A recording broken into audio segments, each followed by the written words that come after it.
Doutora Alcinda, quando é que dizemos que alguém está com diabetes? Boa tarde, mais uma vez, muito obrigada pelo convite. Dizemos que um indivíduo tem ou é diagnosticado como diabético quando este indivíduo apresenta sinais e sintomas que nos referem a ter de fazer um teste em que notamos que ele está com um nível de glicemia ou de açúcar no sangue maior do que os níveis laborais que nós temos, que é de 3,5 milimoles por litro a 5 milimoles por litro. Então, quando um paciente apresenta alguns sinais e sintomas que nos fazem pensar que isto é devido ao aumento do nível de açúcar, então fazemos estas análises laboratoriais que vão nos dar o resultado e podemos diagnosticar o paciente como diabético. Vamos começar por clarificar aí, doutor. Quando falamos de nível de açúcar no sangue, as pessoas pensam que estão a tomar muito açúcar. Não tem muito a ver com isto, não? Não tem muito a ver com isto, porque o nosso organismo tem um tipo de açúcar diferente do açúcar que é consumido. Nós chamamos de glicose. E a glicose não está só no açúcar em si, aquele adocicado. Está em outros alimentos, como o arroz, como a farinha e muitos mais alimentos. Então, depois de nós ingerirmos estes alimentos, eles transformam-se em glicose no nosso organismo. E se não tivermos a insulina que é necessária para fazer com que esta glicose entre nas nossas células, que é lá onde elas vão ser trabalhadas e transformadas em energia, que é o que o nosso corpo precisa, vão ficar acumuladas no sangue num nível acima do que é previsto numa pessoa saudável, e aí dizemos que o paciente é diabético. Então, significa que quem come excesso ou se calhar uma alimentação mal cuidada destes alimentos todos que contêm açúcar, a tendência é de contrair a diabetes? Este é um mito que a sociedade tem.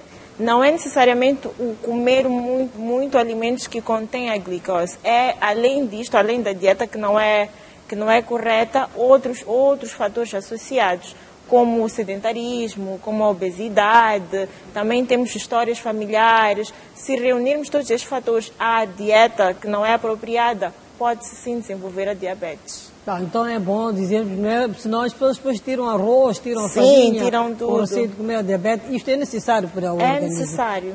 Existe uma série de circunstâncias que acabam determinando a diabetes. Também a hereditariedade. Se temos um histórico na família, então os filhos da pessoa que está têm que estar atentos a isto ao longo do curso. É necessário estarem atentos, sim. Sempre temos que conhecer o histórico familiar. Então, a partir dali, é necessário fazer exames de rotina. Pode ser de 1 em 1 ano. Estamos sempre a tentar, nestas campanhas que o MISAL desenvolve, que outras empresas desenvolvem, sempre tem lá um rastreio para diabetes. Então, é nestas campanhas que também podemos aproveitar para medir o nível de glicemia no nosso organismo.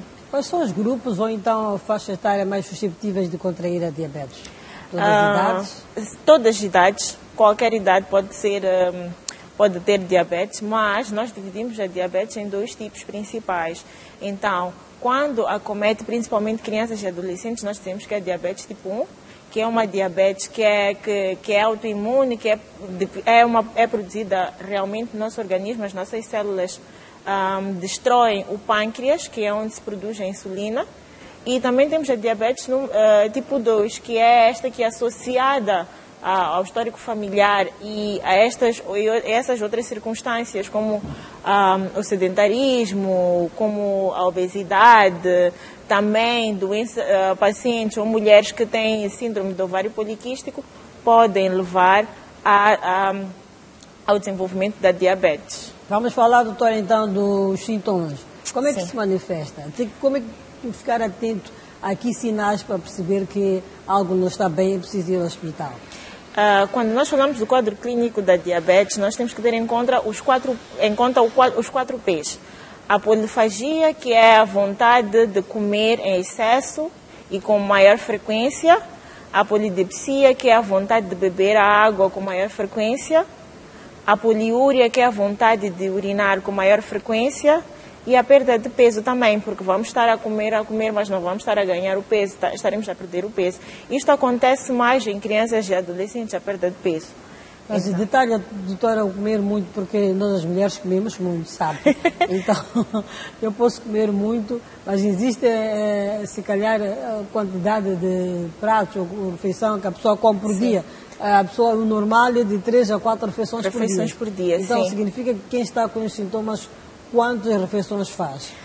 Vai fazer mais que 5, 6, 7 refeições por dia e pode também, durante a noite, no período mesmo em que estamos a dormir, vamos lá dizer que em Moçambique ou no mundo as pessoas agora dormem a partir das 22 até às 6, 7, dependendo da hora que acorda para fazer a sua atividade do dia. Então, neste período em que nós estamos a dormir, o organismo vai apresentar uma necessidade de comer. Então, vamos sentir fome, a pessoa acorda para comer, sim. O mesmo acontece com o consumo de água? Consumo de água e também com a vontade de urinar. Quantos litros, por exemplo, a pessoa bebe por dia? Normalmente é indicado que a pessoa beba de 2 a 3 litros. O que se diz, o normal são 2 litros, mas há quem vai até 3 litros. Então, se nós não estamos a tomar nenhum medicamento, como no caso dos hipertensos, que vai nos fazer ter que urinar e beber muita água, este paciente vai beber muita água porque realmente sente muita sede. Então vai beber por aí 5, 6 litros de água, ou aquele garrafão assim, 5 litros, e pode beber normalmente, porque realmente está a sentir sede. Isso é mau. E isso, consequentemente, vai levar a urinar mais vezes, sim. Como é que é feito, então, o diagnóstico? Estou com estes sinais, aliás, os exames têm que ser feitos mesmo não sentindo estes sinais, né? Para fazer o despiste. Mas para quem já sente isto, como é que é feito o diagnóstico? É importante referir que estes 4 P's que eu falei é mais na diabetes tipo 1. Nos casos de diabetes tipo 2, temos, além disto, temos o cansaço fácil, temos formigueiro, podemos ter também diminuição da acuidade visual. Então, todos estes sintomas o paciente aproxima. Nós, os clínicos, os médicos, os técnicos de medicina, já temos, por causa da nossa formação, a ideia de que estes pacientes podem aparecer podem estar com a diabetes. Então, fazemos principalmente nas urgências 2 exames, que é a medição pela fita de glicémia, que é picarmos no dedo e ali instantaneamente em 1 minuto em 30 segundos já temos o resultado. Também podemos pedir, quando pedimos todo o check-up do sangue, a bioquímica, como nós chamamos, o exame de glicémia, que é para medir o açúcar no sangue. Normalmente os resultados são similares, só que um demora mais tempo que a outra, enquanto que a fita de glicémia demora menos que 1 minuto, a glicémia da bioquímica demora por aí 1 minuto. Então, se nas nossas unidades sanitárias não temos um, temos o outro sempre. Então, mas em todas as unidades, pelo menos, há garantia de uma delas, sim. Doutora, sabemos que a diabetes não tem cura, infelizmente ainda não tem. Acreditamos que a ciência está ainda em avanços, daqui a alguns anos, quem sabe.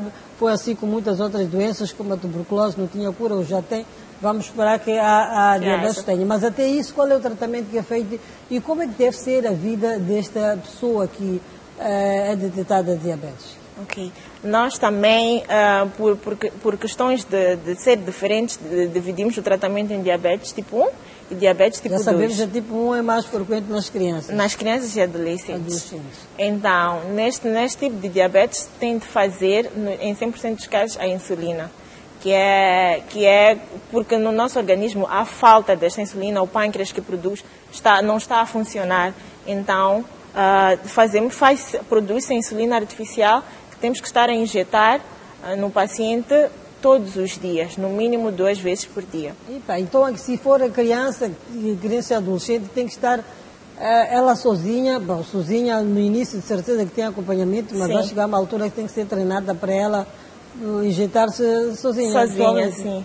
Nós, logo desde o momento em que fazemos o diagnóstico nas crianças e nos adolescentes, primeiro há que sensibilizar os pais, porque os pais é que vão tomar este cuidado, mas também começamos a introduzir a ela a responsabilidade de ter que fazer o tratamento sozinha. Então, ela vive dependente, vai tomar insulina para o resto da vida? Para o resto da vida, sim.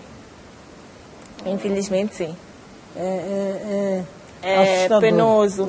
E para diabetes tipo 2... E muda a vida dessa pessoa. Mas pronto, continua, doutora, para diabetes tipo 2. Na diabetes tipo 2 nós fazemos, na maioria dos casos, a medicação oral. Dependendo do peso, nós damos um tipo ou um grupo de medicamentos, mas vamos fazer isto até o ponto, vamos por toda a vida, porém há situações em que nos obrigam também a dar insulina, ou mudar a linha, ou acrescentar, ou associar um medicamento oral, ou termos que passar para a insulina. Mas no caso da criança, à medida que vai crescendo, não muda também a medicação, não deixa de tomar a insulina para passar a usar? Não, porque o tipo de diabetes dela sempre vai ser O problema de base sempre vai ser a falta de produção de insulina no pâncreas. Não tem outro fator, é sempre este fator. Então vamos ter que sempre introduzir uma insulina. Vai ter que crescer com isto. E temos muitos casos desta natureza aqui no nosso país. Eu falei ao alto de 2 milhões. Isso foram dados estatísticos feitos entre 2019 para cá. Sim. Acreditamos que o número tem aumentado. Queremos saber de crianças que estão a fazer tratamento com insulina. Temos muitos casos. Olha, aqui no nosso meio moçambicano não há muitas crianças e adolescentes com diabetes. Há mais diagnóstico de diabetes tipo 2. Por quê? Por causa do estilo de vida que nós levamos e esta nossa história. Temos muitos familiares com diabetes e quando nós nascemos, crescemos, não nos cuidamos e vamos desenvolver a diabetes tipo 2. É mesmo um cenário de país em via de desenvolvimento. Por causa do sedentarismo, falta de exercício físico, então vamos desenvolvendo. Então as crianças, graças a Deus, não são muito acometidas. Eu, desde que comecei a trabalhar no serviço, no serviço público, nas urgências, ainda não vi muitos casos de diagnóstico de diabetes, sim, em que crianças. Sejam poucas mesmo. Sim. Agora, doutor, o que muda na vida deste doente diabético? O que ele tem que passar a deixar de fazer? Como é que tem que ser a alimentação desta pessoa? E fala-se muito, aliás, eu tenho familiares também que estão sempre com piugas, não podem ter nenhum corte. O que muda na vida do diabético?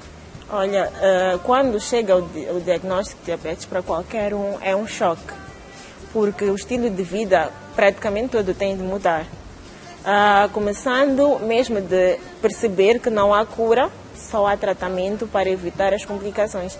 Então, a partir dali, nós temos que, em conjunto com psicólogos, temos que explicar ao paciente que ele tem que aceitar o diagnóstico, que tem de fazer o tratamento. Começa do ter de fazer o tratamento diariamente, que já é uma mudança, tem que ter uma hora, tem que ter disciplina, tem que ter rotina.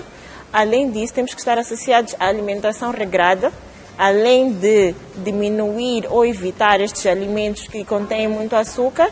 Ele também tem que ter alimentação em horas específicas que é para que a glicemia não baixe muito e também não suba muito. Tem que controlar. Tem que controlar. Depois da medicação, antes da medicação tem de comer, depois de algum tempo tem que comer. Isto tudo nós já ensinamos com os nutricionistas. Olha, temos muita coisa para dizer sobre diabetes, mas doutora Alcina, mesmo para fechar, alguma recomendação em jeito de prevenção, o que as pessoas podem fazer para evitar contrair a diabetes? Para quem tem um histórico familiar, o que tem que passar a fazer?